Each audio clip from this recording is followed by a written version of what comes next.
Hello, everyone, and welcome to the Feldman Files. I'm Dr. David Feldman, and today we're talking about something really important for people with achondroplasia, the spine. It's a big topic, but my goal is to help you understand what's going on and how we can keep it healthy. Let's begin. Achondroplasia is the most common type of dwarfism.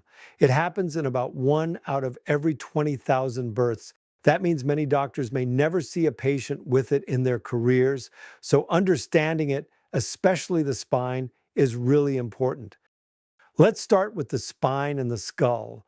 When a baby with achondroplasia is born, there's a small opening at the base of the skull called the foramen magnum. In some babies, that opening is too tight and it can press on the spinal cord. That pressure can cause something called sleep apnea, trouble breathing during sleep. Sleep apnea is more than snoring, it's dangerous. If the spinal cord stays compressed, it can be damaged permanently. But if it's caught early, it can be treated safely by a neurosurgeon, and the child can grow up without lasting problems.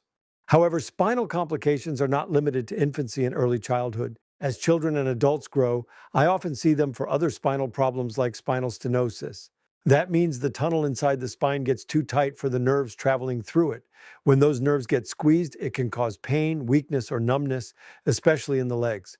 There are actually warning signs of this that you can look out for.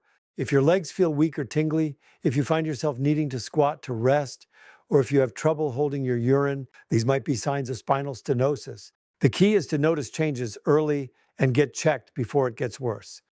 With the right care, children and adults with achondroplasia can walk, play, work, and live full, active lives.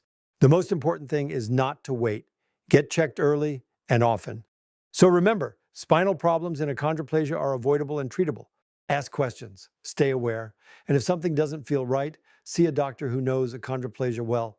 I'm Dr. David Feldman. Thanks for watching, and I'll see you next time.